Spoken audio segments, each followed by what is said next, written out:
Indo British advanced pain clinic నొప్పి మాయం surgery దూరం. For appointments 9155515563.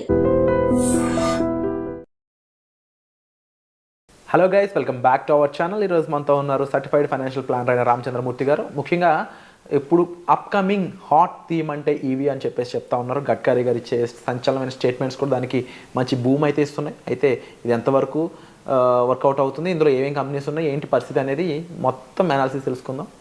Hi sir. Hi అండి. Sir, right now Nitin Gadkari గారు ఈవీకి సంబంధించి ఎందుకో తెలియని పుష్ అంతా ఇస్తున్నారు. అవునండి. కంప్లీట్గా నెక్స్ట్ ఇండియా అంటే ఈవీ అంటే ఇండియా అన్న విధంగా కూడా స్టేట్మెంట్స్ ఇస్తున్నారు ఆయన.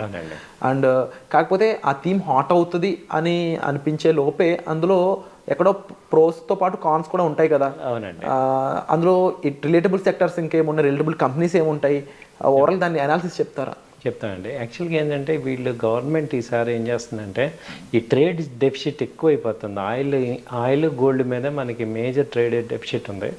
ఇప్పుడు ఈ కోవిడ్ తర్వాత అన్ని కంట్రీస్ చూసుకుంటే ఎక్కువగా ఏమైపోయాయంటే ఈ ట్రేడ్ డెఫిసిట్ అంటే ఈ ఎక్స్పోర్ట్స్ కన్నా ఇంపోర్ట్స్ ఎక్కువ తీసుకోవటం వల్ల ఆ గ్యాప్ పెరుగుతుంది. ఆ గ్యాప్ని ఎలా చేయాలి అని ఆలోచించడంతో మొత్తం ఆల్ కంట్రీస్ అన్నీ కూడా ఈ యొక్క ఫ్యూయల్ మీద నుంచి వేరే ఆల్టర్నేట్కి వెళ్దామని చూస్తున్నారు. అందులో మేజర్గా చూసేది ఇండియా మెయిన్ ఫోకస్ పెట్టుకుని ఇండియా. అలాగే ఇండియన్ గవర్నమెంట్ కూడా కంప్లీట్గా ఎక్కువగా దీని మీద ఫోకస్ చేసి ఈ ఫ్యూయల్ని కొంచెం ఆల్టర్నేటివ్గా తీసుకురావాలి అనేది తీసుకొచ్చింది.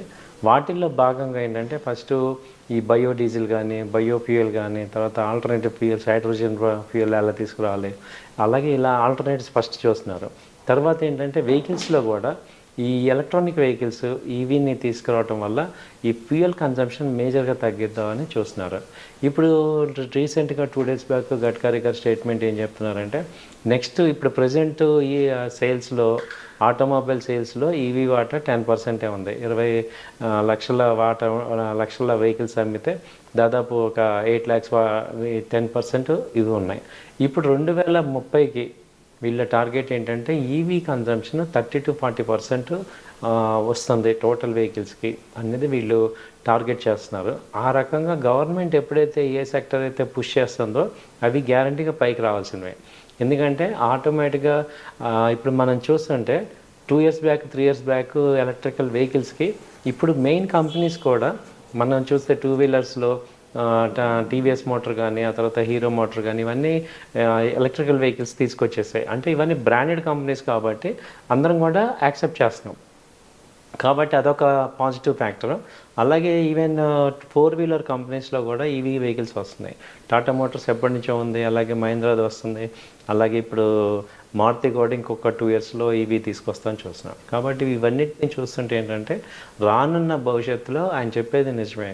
ఎందుకంటే నెక్స్ట్ 4 years ఈ గవర్నమెంట్ ఉంటుంది కాబట్టి వాళ్ళు దీన్ని ఒక ఛాలెంజ్గా తీసుకొని ఈ సోలార్ ఎలక్ట్రికల్స్ కానీ సోలార్ కానీ బయోడీజిల్ వీటిల్లో ఆల్టర్నేటివ్ ఫ్యూయల్కి ఆల్టర్నేటివ్ తీసుకురావాలి. అంటే ఆ ఫ్యూయల్ యొక్క కన్జంప్షన్ని డ్రాస్టిక్గా ఒక 30 to 40% తగ్గించాలని చూస్తున్నారు. కాబట్టి ఈ న్యూస్ ద్వారా మనం ఏం బెనిఫిట్ అవ్వాలి? ఇప్పుడు ఓకే ఆ న్యూస్ నడుస్తుంది, మనం ఏం బెనిఫిట్ అవ్వాలంటే ఇప్పుడు మనం అలాంటి కంపెనీస్ ఏమున్నాయి నెక్స్ట్ 3-4 years వాటిలో ఇన్వెస్ట్ చేసుకోవడం ద్వారా ఆ కంపెనీలతో గ్రోత్లో మనం కూడా ఇన్వెస్ట్ చేసుకొని మనం కూడా గ్రోత్ మన ఫండ్స్ మన వెల్త్ పెంచుకోవచ్చు అనేది నాకు అనిపించిన పాయింట్. సో అందుకని ఏంటంటే ఈ వీడియోలో అలాంటి కంపెనీలు ఏమున్నాయి అనేది ఒకసారి చూసుకుంటే వాటిని మీ ముందు ప్రజెంట్ చేస్తాను. వాటిల్లో మీకు నచ్చినవి బాగున్నవి మీరు కూడా ట్రై చేయొచ్చు. ఇదైతే ఒక ఎడ్యుకేషన్కి సంబంధించిన వీడియోనే. సో మేము ఎక్కడ ఫోర్స్ చేయట్లే ఇవి తీసుకోమని. సో వాటిల్లో ఏమవుతుందంటే మెయిన్ పవర్ తీసుకోవటానికి టాటా పవర్ కానీ తర్వాత ఎన్టీపీసీ ఒకటి, ఓఎన్జీసీ, ఈ పవర్ గ్రిడ్, అలాగే ఈ బీపీసీఎల్, అదాని పవర్, ఈ పవర్ కంపెనీస్ మేజర్గా ఉన్నాయి. ఎందుకంటే ఇప్పుడు Tata power last 4 years back చూస్తే అది 50 rupees నుంచి మళ్ళీ 400 చేంజ్ ఉంది. ఇది ఇలా ఉంటే ఎందుకంటే టాటా పవర్కి ఎస్పెషల్గా పాజిటివ్ ఏంటంటే టాటా మోటార్స్కి పవర్ ఇచ్చే స్టేషన్స్ పెడుతున్నారు. So electrical vehicle charging stations అన్నీ కూడా టాటా పవర్ పెడుతున్నారు కాబట్టి ఎక్కువ కన్జంప్షన్ పవర్ అయ్యే బిజినెస్ అయ్యే ఛాన్సెస్ ఉంటాయి దీనికి. ఆ తర్వాత ఏంటంటే ఇప్పుడు ఈ ఎలక్ట్రికల్ వెహికల్స్కి తోడు ఈ ఈవీ ఛార్జర్స్ అంటే ఛార్జింగ్ ఫెసిలిటీస్ లేక మనకి బాగా సేల్స్ అవ్వట్లేదు అనేది గవర్నమెంట్ గమనించి ఇప్పుడు పెట్రోల్ స్టేషన్స్ ఎలా ఉంటాయో అలాగే మీకు తెలియదుగా ఛార్జింగ్ స్టేషన్స్ కూడా ఎక్కువ పెట్టేస్తున్నారు. సో ఇవన్నీ కూడా నెక్స్ట్ 1-2 ఇయర్స్లో మనం ఇప్పుడు ఎక్కడ చూసినా కానీ జస్ట్ లైక్ పెట్రోల్స్ లాగా ఛార్జింగ్ స్టేషన్లు కనపడతాయి. ఎప్పుడైతే అవి కనపడతాయో అందరం కూడా అప్పుడు వెహికల్స్ కొంటాం.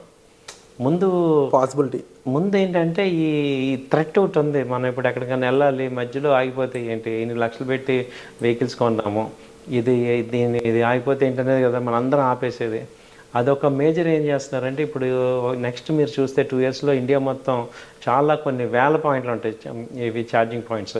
అదేం చేస్తున్నారంటే ఇంకా కూడా ఈ యొక్క అన్ఎంప్లాయ్మెంట్ పీపుల్కి అది కాంట్రాక్ట్గా ఇవ్వటం కానీ వాళ్ళకి ఫెసిలిటీస్ చేయటం కానీ చేస్తున్నారు.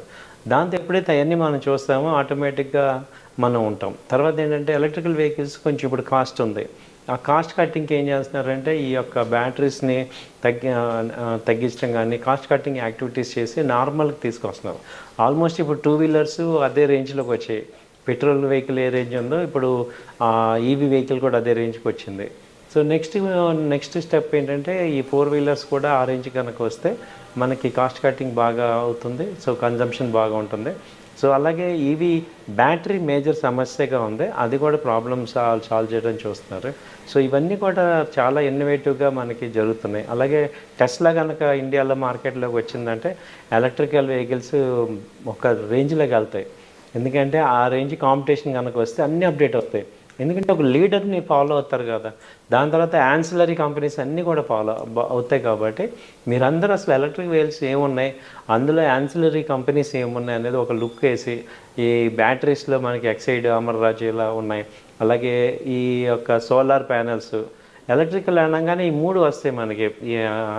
పవర్ ఒకటి వస్తుంది, ఎలక్ట్రికల్ వెహికల్స్ ఒకటి వస్తుంది, అలాగే బయోడీజిల్ కానీ ఈ ఆల్టర్నేట్ ఫ్యూయల్ కానీ వీటిల్లో ఏమేమి ఉన్నాయి అనేది చూసుకొని వాటిలో మనం ఒక మంచి కంపెనీస్ని ఇన్వెస్ట్ చేయడం ద్వారా ఒక 3-4 ఇయర్స్ అలా ఉంటే మంచి వెల్త్ రావచ్చు అనేది నా యొక్క స్ట్రాంగ్ ఫీలింగ్. Wonderful sir.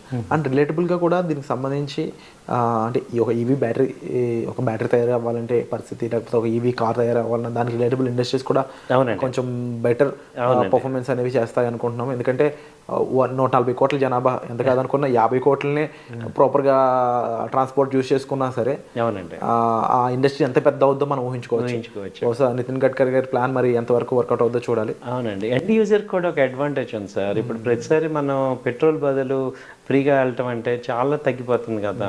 అది ఎలక్ట్రికల్ వెహికల్స్ అనేది అందరం పాజిటివ్గా ఉన్నాం. అయితే ఏంటంటే ఆ యొక్క ఫెసిలిటీస్ ఇబ్బంది అయ్యి నెగిటివ్గా అవుతున్నాం. ఈ మధ్యలో కార్లు పేలిపోవటం ఇవన్నీ జరగటం, నెగిటివిటీస్ మీరు అన్నట్టు కాన్స్ ఎక్కువ అవి హైలైట్ అవుతున్నాయి.